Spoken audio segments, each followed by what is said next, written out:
সময়টা কেমন কাটাচ্ছেন তার উপরে কিন্তু আপনার সাকসেস, আপনার পিস, আপনার হ্যাপিনেস লাইফে ডিপেন্ড করছে।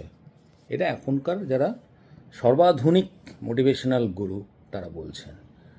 আর আমাদের ইনি যে কবি মদন মোহন তর্কালঙ্কার, নামটা আমরা আগে বলেছি বলে তাও আবার বলছি, ওনার কবির নাম হচ্ছে মদন মোহন তর্কালঙ্কার।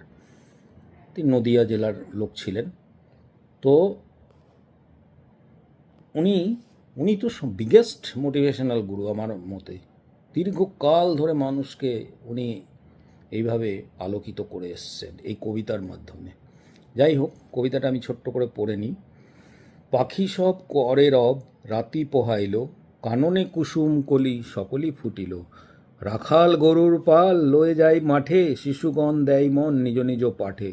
শীতল বাতাস বয় জুড়াই শরীর, পাতায় পাতায় পড়ে শিশির নিশির শিশির। ওটো শিশু মুগ্ধও পর নিজ বেশ, আপন পাঠে তেমন করো